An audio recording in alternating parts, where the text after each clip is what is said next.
There it goes. Okay, open up your books, please, to the questions for chapter 1.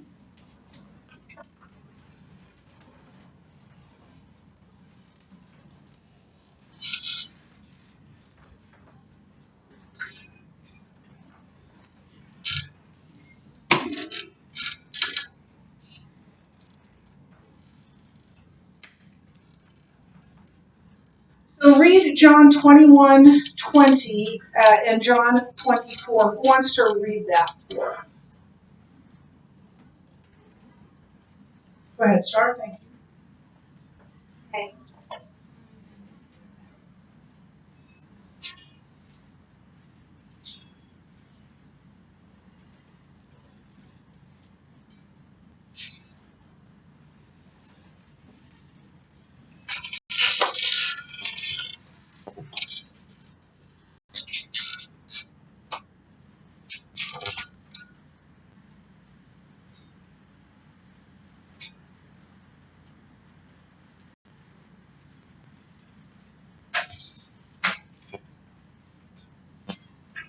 John 21, verse 20 and verse 24.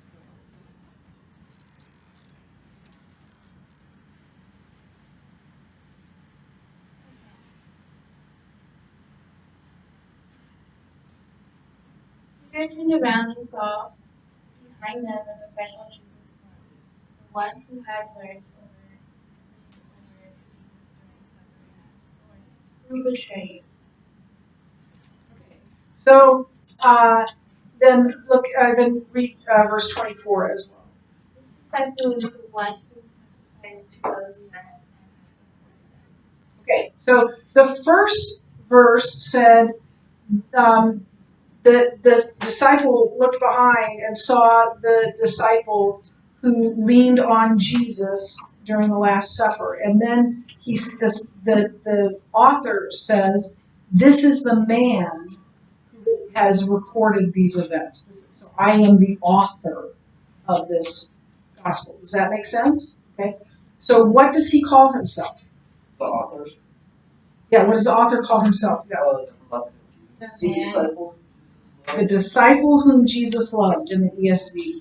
The disciple whom Jesus loved.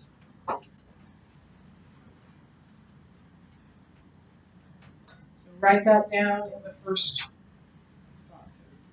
The disciple whom Jesus loved.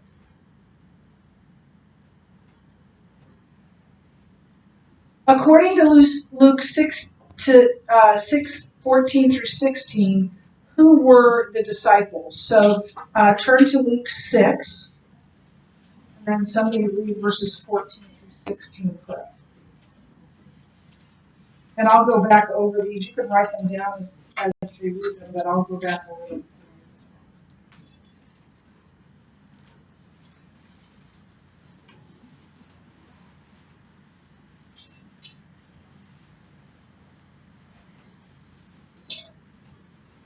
Everyone read that?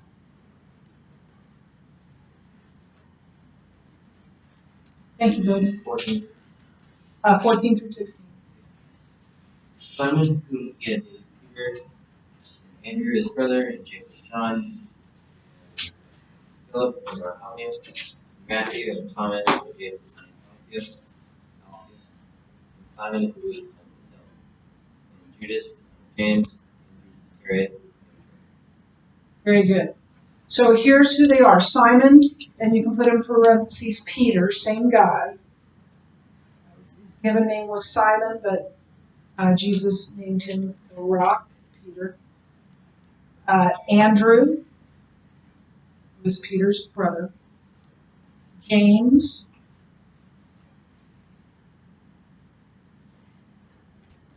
John, not the author John. Actually, no, was that John? That John. Philip, James and John were brothers, by the way. Philip, Bartholomew, Matthew, Thomas, James, Simon, Judas, and Judas Iscariot.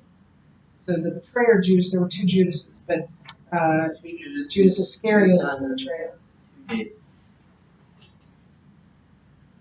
So Simon, also named Peter, Andrew, James, John, Philip, Bartholomew, Matthew, Thomas, James, Simon, Judas, and Judas Iscariot. Got that? Now,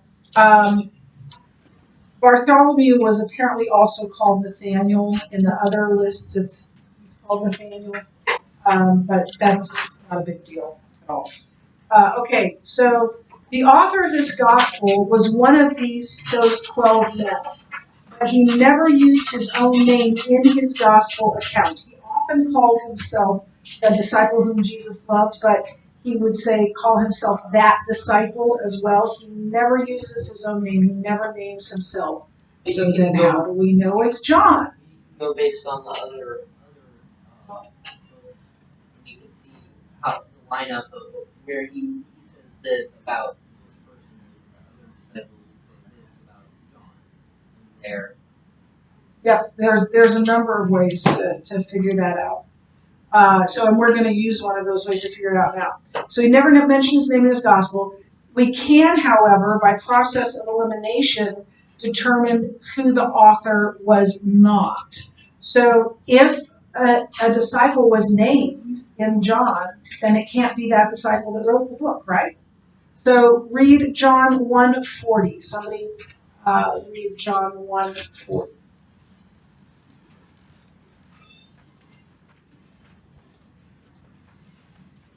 One of the two who did not speak.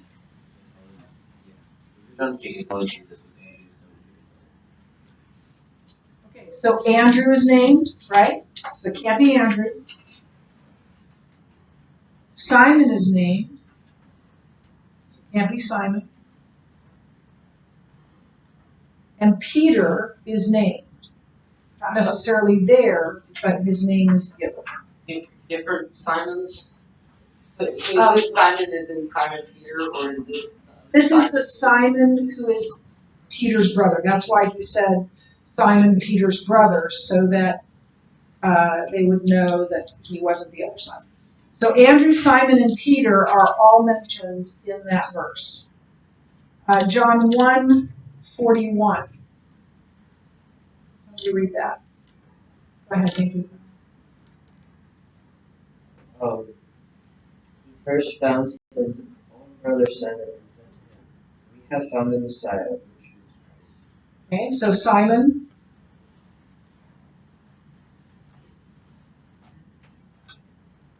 John 1:43. Odin, thank you. The next day Jesus said, Galilee. Philip said to him, Okay, so Philip. And Mercer, you can read verse 45. Philip found the bed and found him.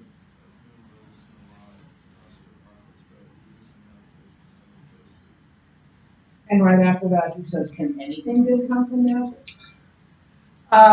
So Nathaniel. Yeah, you can write /Bartholomew if you want to, but yeah. Why would it be two different versions of the same chapter? These are both in the same chapter. That's a good question. No, the first one's from Luke 6. Oh, The first one's from Luke 6. sorry. I thought they were on the same. No. And then John 6:70 and 71. Thank you.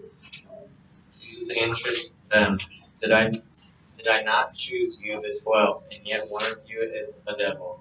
He spoke to Judas, the son of Simon Iscariot, for he, one of 12, was going to betray him. Okay, so Judas Iscariot. Iscariot is spelled ISCARIOT.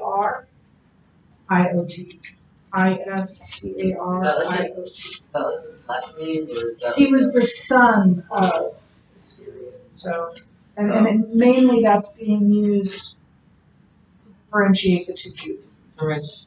Which differentiate. Judas?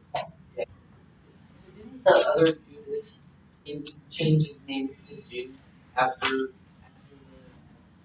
Actually, the book of Jude is actually Jesus' half brother. It's a different Oh, Judas okay. than this. He would have been named Judas. So Jude was short for Jude. Oh, yeah, it's like a nickname. Okay. Yeah. I thought so. I wasn't sure if it was the same one. But the epistle Jude was actually written by Jesus' half brother, and James was written by another half brother. And then John 11:16. Thank you. So Thomas called the twins to do one of the disciples, and his also go to be die with him. Okay, so who said that?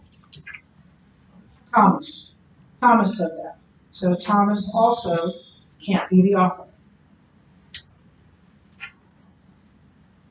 And then John 14:22. Jonathan? Judas, not Iscariot, said to him, Lord, how is it that you will manifest yourself to us and not to the world? Okay, so this is the other Judas, not Iscariot.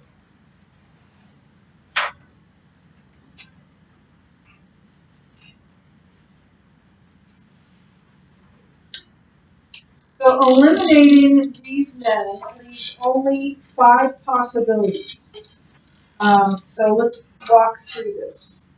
It could be James. Matthew. It could be Matthew. It could be John.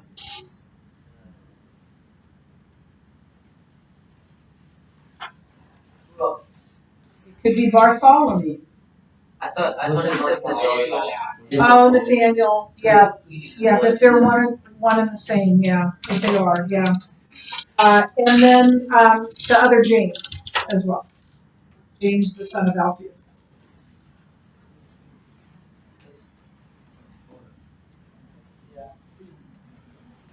So it must be one of the 7 disciples in John 21:2. But of those men, 3 mentioned by name have already been eliminated. That leaves 4, 2 of whom are identified as the sons of Zebedee. Who are the sons of Zebedee? that'd be Peter and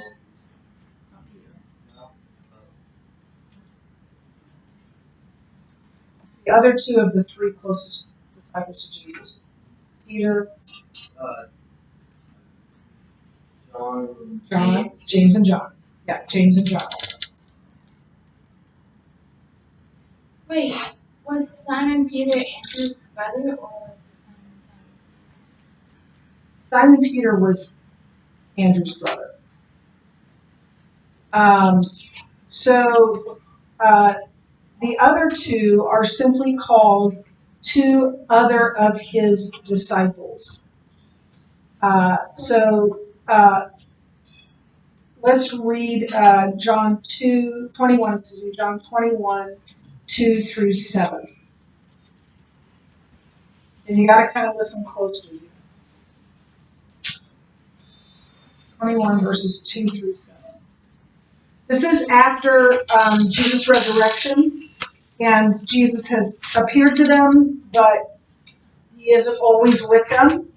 And this is another appearance of Jesus. Go ahead, Brendan. Simon, 2 through 7.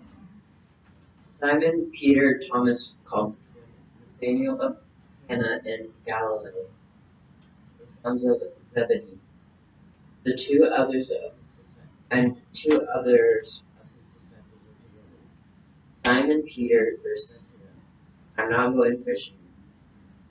I'm going fishing. I am going fishing, they said to him. We will go with you. They went out and got into the boat, but that night they caught nothing. Just as day was breaking, Jesus stood on the shore, yet the disciples did not know that it was Jesus. Jesus said to them, Children, do you have any fish? They answered, No. He said to them, Cast the net on the right side of the boat, and you will find some. So they cast it, and though they were not able to haul it in, That disciple whom Jesus loved therefore said to Peter, "It is the Lord." When Simon Peter heard that it was the Lord, he put on his outer garment, for he was stretched for work, and threw himself into the sea. Okay, so here we have these disciples that decide to go fishing, and John names them all except who? The sons of Zebedee. So that would be James or John. So the author is either James or John, as we already said. So was the disciple whom Jesus loved one of those people? One of those, yeah. Yeah. Yes. I was going to ask, why do you think John refers to himself as the disciple whom Jesus loved? Because Jesus loved them. Well, yes, but this goes on. Why did he refer to himself specifically as the disciple that Jesus loved? I don't think anyone knows for sure, but certainly, first of all, Jesus had 12, and then he had an inner circle that was Peter, James, and John. And so they were closer to Jesus than the other disciples. They were all disciples, but when Jesus would go away, he would go away and pray, and other times he took Peter, James, and John with him. James is half brother or James John's brother? James, John's brother. Yeah, so James and Jude didn't become believers until after the resurrection, which is really compelling argument for the resurrection that they I mean, we'll see, they trash talked him. They hated him. And they said he was crazy. And then he comes back from the dead, and they're like, "Oh no, he's God. What do we do now? We've been tormenting him all these years." So yeah, they didn't become believers until after the slide was raised from the dead. And they realized he really was the Messiah. Okay. But your brother said that he was the Messiah. Would you believe him? Probably not. No. John is one of those disciples, or the author is one of those disciples. So this exercise gives us a good idea of who the author of this gospel was. We conclude that John was the author because he is most likely the most likely possibility among the 5 remaining disciples. All the historical accounts point to John. The most compelling is that of Ignatius, who knew Polycarp. I'm going to come back to that because, Jacob, I didn't finish answering your question. Here's what I believe. Now, this is what I believe. I can't prove it, and different scholars who have a lot more degrees behind their name than I have might disagree with this. I believe that Jesus loves so completely that it feels like he doesn't love anyone else. Does that make sense? And so James or John felt like, I'm the disciple. I think all the other disciples because of the enormity of his love. Can't prove it, but that's my answer. Okay, now let's get to I was trying to show himself, to remind himself that Jesus loved him. that might be, that could be, but I doubt that he had any doubt of that. Yeah. Now, it's not trash talking. There will be trash talking after the resurrection, but I don't think it's like Jesus loves me more. This was written after the resurrection, right? Oh yeah. Well, at the end. So do you think that was him? He didn't have contact with Jesus afterwards at that time. So I thought, but trying to remind himself of how completely Jesus loved him when he was. Yeah, that could be. You can't know that. Just like I can't know mine for sure. None of us can. Yeah, Brennan. I've always assumed that the 4 Gospels were each names of disciples, but now that I know that Mark isn't one of them, Well, Mark wrote Mark, but Mark's source was Peter. There's this early recollection, and I'm looking on who wrote it down, but that Mark faithfully wrote down everything Peter told him. Mark was a disciple of Peter, and so And it even reads like Peter wrote it. Like the word that's used the most is immediately. And you see it all the time. And immediately they left for the shore, and then immediately they did this. And that's Peter, right? Peter was the active disciple. So, but yeah, Matthew was a disciple. Mark was, or excuse me, John was a disciple. Luke and Mark were not. Mark was a physician. Barnabas' nephew. Yeah, that's a, well, Is it no, that? no, that's John Mark. That's John Mark. There's John Mark. Yeah, that's John Mark. Yes. How can John be one of the writers when he was mentioning John? How can John be the writer if he's mentioned by name? Yeah, by name. Where? When? John 140. In John 140, he mentions. Yeah, it says John. Okay, read the whole verse. And Judas, Simon Peter's brother, was one of those men who heard that John said, He's talking about John the Baptist. Okay, we'll finish this up tomorrow.